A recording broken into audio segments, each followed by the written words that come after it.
Hello दोस्तों, स्वागत है आपका अपने ही यूट्यूब चैनल किस्से कहानियों की ऑडियो लाइब्रेरी पर। आज हम जो कहानी सुनेंगे उसका नाम है आज्ञाकारी। तो चलिए शुरू करते हैं आज की कहानी। एक राजा के दरबार में राजा का एक बहुत प्रियजन रहता था। उसका नाम राजन था। राजा राजन को बहुत प्यार करता था। राजन हर पल राजा के साथ साथ रहता था। राज दरबार के सभी लोग राजन से जलते थे। सभी को यह देखकर बहुत बुरा लगता था कि राजा उसकी तो हर बात मानता है, मगर उसके सामने हमारी कोई बात नहीं सुनता। राज दरबार में राजा के 5 मंत्री थे।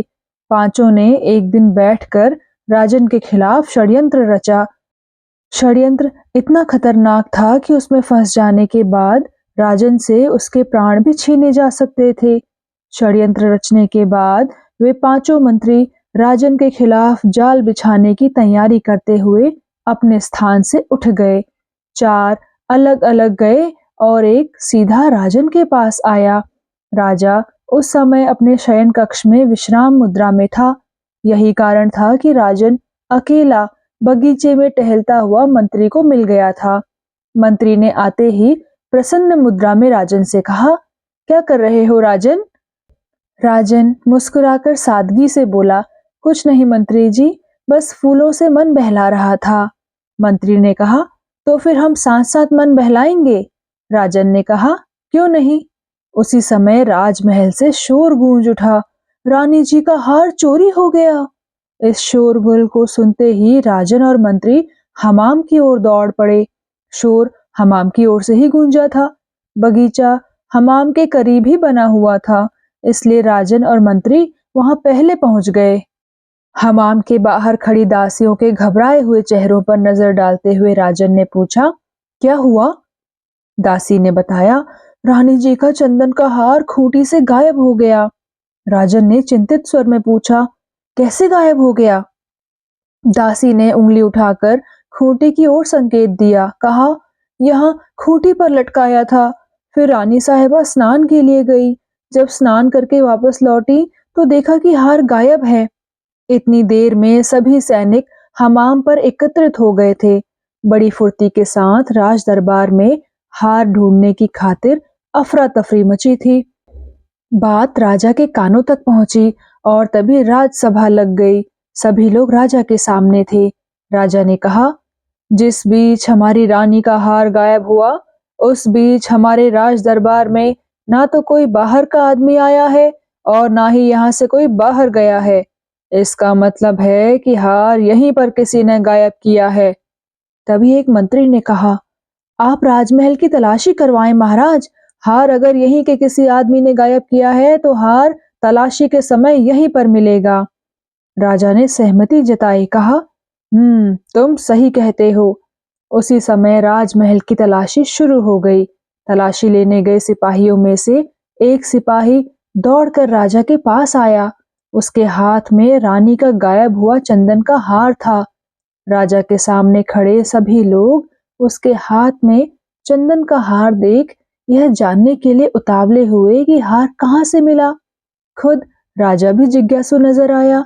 राजा के बराबर में एक छोटे से सिंहासन पर राजन बैठा था। वो भी बेताब दृष्टि के साथ उस सैनिक को ही देख रहा था। सैनिक ने हार लाकर राजा को सौंप दिया। राजा ने उससे पूछा, ये हार तुम्हें कहाँ से मिला? राजा के प्रश्न पर मानो सैनिक झेंप सा गया। सर झुकाए यूं खड़ा हो गया, मानो कुछ कहने का तनिक भी इच्छुक ना हो। राजा ने जब दोबारा पूछा तो सैनिक डरते डरते बोला, महाराज, यह हार मुझे राजन के बक्से से मिला है। उसी समय राजन उठा और सैनिक पर दहाड़ा, क्या बकते हो?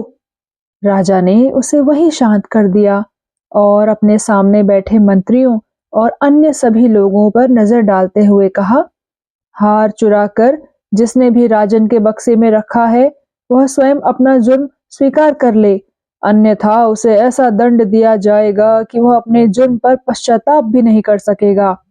पांचों मंत्री डर गए। सभी को लगा कि अगर उन्होंने अपना जुर्म नहीं कबूला तो वे कठोर दंड के हकदार हो जाएंगे। सो वे पांचों उठकर राजा के सामने आकर बोले, ये हमने किया है महाराज। इतना सुन सभी हैरान रह गए। राजा ने क्रोधित स्वर में पूछा, क्यों किया तुमने ऐसा? इस पर एक मंत्री ने कहा, राजन को फंसाने के लिए महाराज, क्योंकि आप यहाँ सबसे ज्यादा राजन को ही प्रेम करते हैं। हम आपके लिए क्या कुछ नहीं करते, मगर फिर भी आप राजन को सबसे अधिक अहमियत देते हैं। आप हमारे साथ ये अन्याय क्यों करते हैं महाराज? मंत्री की बात सुन राजा कुछ देर के लिए शांत हो गया। फिर उसने करीब रखा एक बहुत खूबसूरत सा फूलदान उठाकर मंत्री को बुलाया और कहा, यह फूलदान मुझे अपने प्राणों से भी अधिक प्रिय है, यह तुम सब जानते हो। अब लो और इस फूलदान को फर्श पर मारकर तोड़ दो। मंत्री ने इनकार के रूप में कहा, नहीं नहीं महाराज, मैं ऐसा नहीं कर सकता। यह फूलदान आपको बहुत प्यारा है, मैं इसे कभी नहीं तोड़ सकता। इतना कहकर मंत्री पीछे हट गया। तभी राजा ने दूसरे मंत्री को बुलाकर उस फूलदान को तोड़ देने को कहा। दूसरे मंत्री ने भी पहले वाले मंत्री के समान उस फूलदान को तोड़ने से इनकार कर दिया। जब दूसरा मंत्री भी पीछे हट गया तो राजा ने तीसरे मंत्री को बुलाया। उसने भी उस फूलदान को तोड़ने से इनकार कर दिया। इसी तरह पांचों मंत्रियों ने उस फूलदान को तोड़ने से इनकार कर दिया। उनके इनकार करते ही राजा ने राजन को बुलाकर फूलदान उसकी ओर बढ़ाया और कहा, लो राजन, इसे तोड़ दो। राजन ने राजा के हाथों से वह फूलदान लिया और उसे फर्श पर दे मारा। उसी समय राजा ने होठों पर प्रसन्न मुस्कान सजाकर राजन की ओर देखा और फिर मंत्रियों से कहा, देखा तुमने खुद में और राजन में अंतर? मैंने तुम्हें आदेश दिया तो तुमने नहीं माना, मगर राजन ने उस फूलदान को तुरंत तोड़ दिया। उसने तुरंत मेरे आदेश का पालन किया, इसलिए यह मेरा प्रिय है। राजा की बात सुनकर सभी मंत्रियों ने लज्जा से नजरें झुका ली, क्योंकि आज्ञाकारी लोग तो सदैव ही सबके प्रिय होते हैं। ये बात सभी की समझ में आ गई। तो दोस्तों, कैसी लगी आपको ये कहानी और आपने इस कहानी से क्या सीखा? कृपया कमेंट सेक्शन में आकर जरूर बताइएगा। मैं मिलूंगी आपसे ऐसी ही किसी और कहानी के साथ। तब तक के लिए धन्यवाद।